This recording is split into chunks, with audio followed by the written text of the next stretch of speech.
بەڕێزان بەخێر بێن بە ناوی ئەنجومەنی کارگێڕی پرۆژەکانی تۆڕی دادپەروەری بۆ بەندیەکان بە خێراتنی هەمووتان دەکەین. سوپاسی ماندووبوون و ئەرکتان دەکەین کە لە ڕۆژێکی وەک ئەمڕۆدا ئەرکتان کێشاوە هاتوون بۆ تەختیەکردنی جاردانی دەرەنجامەکانی راپۆرتی ساڵانەی تۆڕی دادپەروەری بۆ بەندیەکان بەخێر بێن. بۆ ئەوەی ئیستیغلالی وەختەکە بکەین ئێمە بە سەریعی بەسەر گرنگترین ئەو خاڵانەدا گوزەر دەکەین کە لە ماوەی ئەو 12 ساڵی ئەو 12 مانگەی ساڵی 2022 کە ئێمە دەستمان خستە سەر و تەوسیقمان کردووە بەیانی دەکەین ئینشاء الله. دەبێ ئەوە بزانین کە ئێمە بۆ ساڵی 2022 سی شوێنمان هەڵبژاردووە لە سەرتاسەری عێراق لە چاکسازی لە گرتوخانە لە شوێنی گەوران لە شوێنی ئافرەتان و لە شوێنی نەوجەوانان بۆ ئەوەی بتوانین واقعی گرتوخانە و چاکسازیەکان بە شێوەیەکی پوخت نەقلکەین و هەموو ئەو خاڵە پۆزتیف و خاڵە نەگەتفانەی کە دەکەوێتە بەرچاو تەسبیتی بکەین و کاری لەسەر بکەین. ئەم راپۆرتەی ئێمە لە چوارچێوەی پرۆژەیەکە بە ناوی پرۆژەی باشکردنی ڕەوشی مافەکانی مرۆڤ بۆ ڕاگیراوان و سزادراوان کە لەلایەن ڕێکخراوی NPA نەرویجیەوە کۆمەک دەکرێت. ئەوە هەفتەمین راپۆرتی ساڵانەی ئەو پرۆژەیە کە ئێستا باسی دەکەین. دەبێت ئەوە بزانن کە ئەم راپۆرتە باز لە دوو تەوەری سەرەکی دەکات. تەوەری یەکەمیان ماف و ئازادیەکانی ئەو کەسانی کە ڕاگیراون یا سزادراون لە ناو بەندی خانە و چاکسازیەکان لەگەڵ هەندێک قەراراتی قەزایی و ڕەوشی قەزا ئەوەی کە پەیوەندی بە ڕاگرتن و بە سزادانەوە هەیە. ئێمە وەکو نەریتی ساڵانەی خۆمان دائیمەن بە خاڵە پۆزەتفەکان دەست پێ دەکەین. ئەوانەی کە کەوتە بەرچاومان پێمان وا بوو خاڵی باشن کە جێگەی دەستخۆشیە لە ئیداراتی سزنی بکرێ ئەوەیە کە ئەو ئیداراتە یاخود ئەو چاکسازی و گرتوخانانە بە شێوەیەکی باش بەڕووی بابرین منەظەماتی دەولی و تا ڕادیەکیش ئیعلام کرانەوەیان هەیە. هەروە ئێمە کەسمان نەدید کە بێ مزەکەڕەی قەزایی لە ناو سزنەکان بێ ئەوەش خاڵێکی باش بوو. لە هیچ سزنێک نەمادید کە سوغرە یاخود کاری بێ بەرامبەر بە ڕاگیراوان و سزادراوان بکرێ. هەروەها بابڕین خواردن ئەوە بە شێوەیەکی ئەساسی بۆ هەر سێژەم لە هەموو گرتوخانەکان دابین دەکرێت. ئاگادار ئەو خاڵێ بن کە دەڕێم وەکو خۆی نەقل بکرێ هیچ حاڵەتێکی تەعزیبمان بە دوکومنت کاریەوە دەست نەکەوت. حاڵاتی تەعزیب بە تەوسیقەوە نەماتوانی تۆماری بکەین. دوای دێنە سەر تەفاسیلی ئەو خاڵە. نیظامی خلوەی شەرعی لە هەندێک چاکسازیەکان هەیە و بە تایبەتی لە هەرێمی کوردستان کە جێگەی دەستخۆشیە. نیظامی ئیجازاتی منزلی تەنها لە هەرێمی کوردستان هەیە کە ئەوەش جێگەی دەستخۆشیە هەرچەندە لە قانونی عێراقیش باسی ئەوە کراوە بەڵام هەتا ئێستا ئەو خاڵە مفعال نییە بەداخەوە لەوێ. ئیجراعاتی تەوکیلی محامی تا ڕادیەکی زۆر باش ئاسانکاری تێدایە. ئەوە بە شێوەیەکی گشتی ئەو خاڵە پۆزەتفانە بوو کە توانیمان تۆماری بکەین. ئێستا بینە سەر ئەو خاڵانەی کە تێبینیمان لەسەری هەیە با نەڕێین نەگەتیڤ بەڵام ئەو خاڵانەی کە تێبینیمان هەیە لەسەر. بۆ ماوەی 7 ساڵە ئێمە راپۆرت ئامادە دەکەین. گرفتمان لە تەبعیەی ئیداری هەیەواتە ئەو شوێنانەی کە سەرپەرشتی چاکسازی گرتوخانەکە دەکەن. هەتا ئەو لەحزەی ئێمە قسە دەکەین زیاتر لە 5 وەزارەت سەرپەرشتی ئیدارەدانی چاکسازی گرتوخانەکان دەکا کە ئەوەش یەکێکە لە کێشە هەرە گەورەکانی ئەو موئەسسەسە کە پێی دەگوترێت سجن یا پێی دەگوترێت چاکسازی بۆ چونکە 5 وەزارەت واتە 5 قانونی جیاواز واتە 5 تعلیماتی جیاواز واتە 5 کادری جیاواز بە قانون و بە تعلیماتیشەوە. دیاردەی قەرەباڵغی چاکسازی و گرتوخانەکان ئەوە بۆتە یەکێک لە سیماتە هەرە سەرەکیەکان کە لە هەموو سزنەکان یاخود لە غاڵبیەی هەرە زۆری بەدی دەکرێت ئەویش کە دەبێتە هۆی فەوتانی کۆمەڵێک مافکە ناتوانانی مەساحی سزنی دابین بکرێت ناتوانانی وەکو پێویست بەرنامەی چاکسازیان لەسەر جێبەجێ بکرێت لە ڕووی تەندروستیەوە باش نییە ئیتر لە ڕووی ئەمنیەوە باش نییە و کۆمەڵێک کێشە بە دوای خۆی دادێنێ. ئێمەوە چەندین ساڵە داوای ئەوە دەکەین کە بابڕین ئەو قەرەباڵغیە چاک بکرێت بەهۆی لە ڕێگەی دروستکردنی بینایە و ئەو شتانەوە ئیتر هەتا ئێستا لە هەندێک شوێن کراوە بەڵام لە زۆربەی هەرە زۆری نەکراوە.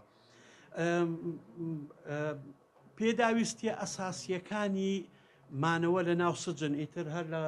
سەریر و لە پێخەف و لەوانەوە کێشەیەکی زۆری هەیە لە دابینکردن تا ئەو ڕادەیە کە هەندێک خەڵک هەیە لە ژێر سەریر دەخەوی و بەتانی و بە پێداویستی ئەوانەی پێشخۆیان بەکاری دێنەوە کە ئەوەش شتێک لە ڕووی تەندروستیەوە لە هەتا لە ڕووی نەفسیشەوە شتێکی زۆر خراپە. هەموو ئەو سزانەی سەردانی مانکردن هیچ ئاعتیبارێکیان بۆ خاوەن پێداویستی تایبەتدانەنایە نە لە جێگەی نووسن نە لە جێگەی تەوالێت نە لە جێگەی نان خواردن وەکو ئەوەی کە ئێمە خەڵکانێکمان نەبێت کە خاوەن پێداویستی تایبەت بن هەموو سزنەکانمان تەنها بۆ ئەو کەسانە کە لە ڕووی تەندروستیەوە هیچ کێشیان نیە ئەوەش بە نەقسێکی گەورە حساب دەکرێت و پێشتریش باسمان کردو بەڵام هیچ کاری لەسەر نەکراوە. هەموو سجنەکان ئەوانەی کە ئێمە سەردانیمانکردن هیچ وەرشەیەکی ئینتاجی تێدا نییە. ئێمە ئەگەر لە ئاستی عێراق قسە بکەین قسە لەسەر سەدان هزار کەسە، ئەگەر لە ئاستی هەرێمی کوردستانش قسە بکەین قسە لەسەر هەزاران کەسە 24 ساعتە دانیشتون بێ ئەوەی بەرهەمێکیان هەوێ بێ ئەوەی بتوانن داهاتێک بۆ خۆیان دابینکەن ئەوەش لەبەر نەبوونی وەرشەی ئینتاجیە. ئاسایشی شوێنەکان وەک خۆتان دەبین ئەگەر ئێمە هەولێر بە نمونە وەرگین سزنی گەورانی هەولێر لە ناو ئەحیا سەکەنیە لە ناو خەڵکە ئەوەش دەڕووی ئەمنیەوە کارە ساتە بەڕاستی سزنی نیسا و ئەحداس چەند باڵەخانەیەک هەیە لە چاردەوری لە ڕووی ئەمنیەوە ئەوانەی ژوورێ کە هەندێکیان کێشەی ئەمنیان هەیە کێشەی کۆمەڵایەتیان هەیە موئەمەنین و زۆر جاریش باسمان کردو بەڵام هیچ ئیشی لەسەر نەکراوە. خەدەماتی سەحی یەکێک لە سەیر و سەمەرەکان ئەوەیە کە هەموو ئەو مووقعانەی کە ئێمە سەردانیمانکردن کە ناوی لێنرا بوو ئیسلاحیەی نیسا واتە چاکسازی ئافرەتان بە هیچ شێوەک خەدەماتی سەحەی نیسایی تێدا نیە. لە کاتێکدا ئێمە لەنا ئەو چاکسازیانە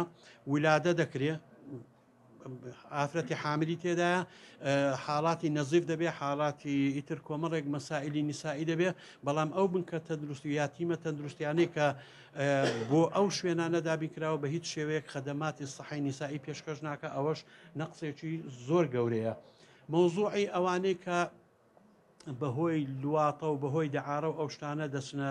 چاکسازیەکان هیچ بەرنمەیەکی چاکسازی و دووبارەشیانەوە نییە بۆیان بۆ ئەوەی بتوانن جارێکیکە بە شێوەیەکی تەندروست و بە شێوەیەکی زانستی بیان شێنەوە بیانگەڕێنەوە ناو کۆمەلگا. منداڵ ئەو منداڵانەی چ کە حکم دەدرێن چڕادەگیرێن یاخود لەگەڵ داک و بابیانن کە ئەوە دوو حاڵەتی تێدای حاڵەتی یەکەمیان ئەوەیە کە نابێ منداڵ لە سەروی 3 ساڵ لە ناو چاکسازیەکان بێ. ئێمە حالیان لە چاکسازیەکان منداڵمان هەیە لەگەڵ دایکی تەمەنی بینی 11 هەتا 12 ساڵە ئەوەش بۆ خۆی قانونیان وەکو قانون ئەوە بە کارەساتی قانونی حساب دەکرێت چکە لە هیچ قانونێکدا نییە منداڵێک عمری 12 ساڵ بێ لەبەر ئەوەی حکوومەت شوێنی نییە لەگەڵ داچی دابدرێت لە ناو سجن و لە کاتێکدا کە لە ناو سزنیش دایدنی هیچ خەدەماتێکی سەحەی ئەتفال نییە لە خوێندن ئەو منداڵە بێبەشە لە شوێنی یاریکردن و دابینکردنی ئەو پێداویستیانەی کە منداڵی ئاسایی دەیەوێ ئەوە بابڕین مەحرومە. باحسی ئیجتیماعی کە کۆڵەگەی پشتی چاکسازیەکان و بەندیخانەکانە بە شێوەیەکی بەرچاوکەمە کە دەگاتە من تەنها ئەو ڕقەمەتان بۆ بەیان دەکەم لە یەکێک لە شوێنەکان بابڕین دە باحس ئیجتیماعیان هەیە لە کاتێکدا 1930 بەندکراوی لێ بووە واتە هەر باحسێک 813 کەسی بەبەردەکەوێت واتە ئەگەر ئەمڕۆ سەلامی لێ بکە ئەگەر هیچ عوتڵە و جەژن و ئەوانە هیچ وەرنەگری بەلایەنی کەم پاش 3 ساڵیت کە سڕێی دێتەوە بۆ ئەوەی جارێککە سەلامی لێ بکاتەوە چۆن بەرنامەی چاکسازی دەتوانرێت لە نێوانی ئەو باحس ئیجتیماعی ئەو کەسانەدا بندرێکە لە ناو گرتوخانەکان لە کاتێکدا بۆ 3 ساڵ جارێک دەتوانێت بیبینێ. باحسی نەفسی لە هەمان شوێن ئەو شوێنێکە گوتمان 1930 کەسی تێدایە هەشت باحسی نەفسی تێدایە کە دەکا بۆ هەر یەکێکیان 1016 کەس دانراوە لە زمەی واتە زیاتر لە 4 ساڵ جارێک ئەوە دەتوانێت چەند سعاتێک لەگەڕی دابنیشە ئیتر چۆن لە ڕووی نەفسیەوە تەهیل دەکرێت ئەوە دەبێ بەرپرسان وەڵامی ئەوانەمان بدەنەوە. تعزیب مەلەفی تعزیب ئێمە لە خاڵی پۆزەتفەکە گوتمان نەمانتوانی هیچ حاڵەتێکی با بڵێن دیکومنتی تەسبیت بکەین بەڵام ئیدعاەکی زۆر هەیە لە ئیعلام زۆر بە فراوانی باز دەکرێت ئەندام پەرلەمانەکانمان زۆر باسی دەکەن و محامیەکان و خەڵکی ئەوەی کە لە ناو سزنیشە زۆر باسیەوە دەکات کە ڕوبەڕووی تەعزیب و لێدان و ئیسائی معاملە ئەوانە بووینەوە بەڵام لەبەرەوەی ئەجهیزە تحقیقیەکانمان تا ڕادەیەک خبرەیان هەیە بەوەی کە ئەو کاتە ئێمە دەتوانین ئەو خەڵکە ببینی کە ئاسەواری تەعزیبەکە بە کاملی فەوتای و ئیتر هەتاگە بشینێری بۆ لێژنەی طبی ئەوانە سوودی نامینێ بەڵام ناکرێ یەکێک درۆی کرد دوان درۆی کرد سێ درۆی کرد ناکرێ ینی ئەو هەموو ئیدعا هەمووی درۆی بێ بۆیە ئەوەی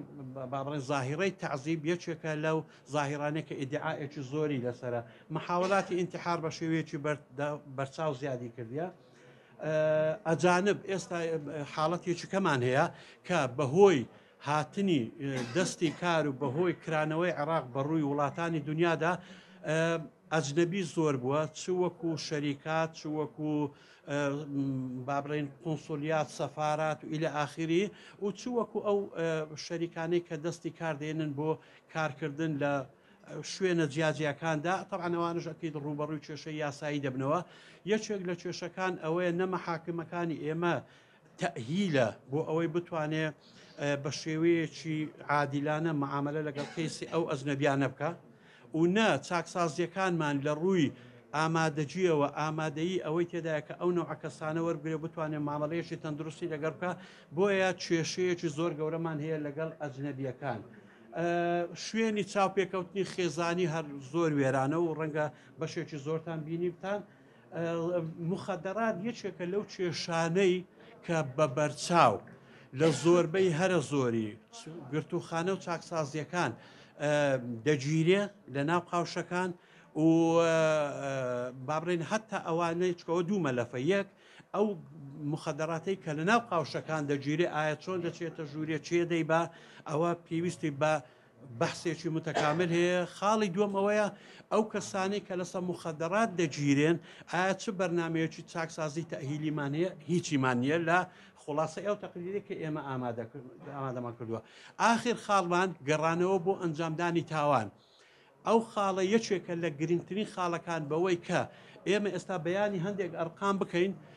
بۆمان دەسەلمێنندرێت کە ئێمە چاکسازیەکانمان چاکسازی نین بەڵکو و مەدارسی فێرکردنی تاوانن بە دەلیلی یەک بابڕین ئەو مووقعانەی کە زیارەتمان کردو 163 ئەو مووقعانە دووبارە گەڕانەوە بەهۆی مخەدەراتیان هەیە 167 بەهۆی سەریقات دووبارە گەڕانەوەیان هەیە 127 بەهۆی دەعارە دووبارە گەڕانەوە هەیە قەتل لە 123 مؤسسەکان تۆمار کرایە کە قەتلێکی کردووە بەر بووە بە هەر سەبەبێک لە سەبەبەکان دوای ماوەیەکی کەم دیسان قەتلی کردوێتەوە ئیرهاب بە ڕێژەی 113 تەسەول دەرۆزەکردن و سوالکردن بە ڕێژەی 117 ئەو ئەرقامانە پێمان دەڵێت کە ئێمە بەندی خانەکانمان و چاکسازیەکانمان چاکسازین دین ناتوانن پرۆگرامی دووبارەشیانەوە دروستکردنەوە و هێنانەوە ناو کۆمەلگا بە شێوەیەکی باش پەیڕەوکەن بۆیە ئەو ڕێژە گەورانە لە گەڕانەوە بۆ تاوان لە مجتەمەعی ئێمە و لە سزنەکان وەدی دەکرێت ئەوە من زۆر بە کورتی بەڵام درێژەکەی دەتوانن لەو راپۆرتەی کە نوسخەکانتان وەرگرتێ جەنابتان وەری بگرن و تەمەشایەکەن بە هەر سێ زمانی عەرەبی و کوردی و ئینگلیزیە و ئێستاش ئەگەر هەر پرسیارێکتان هەیە لە خزمەتانداین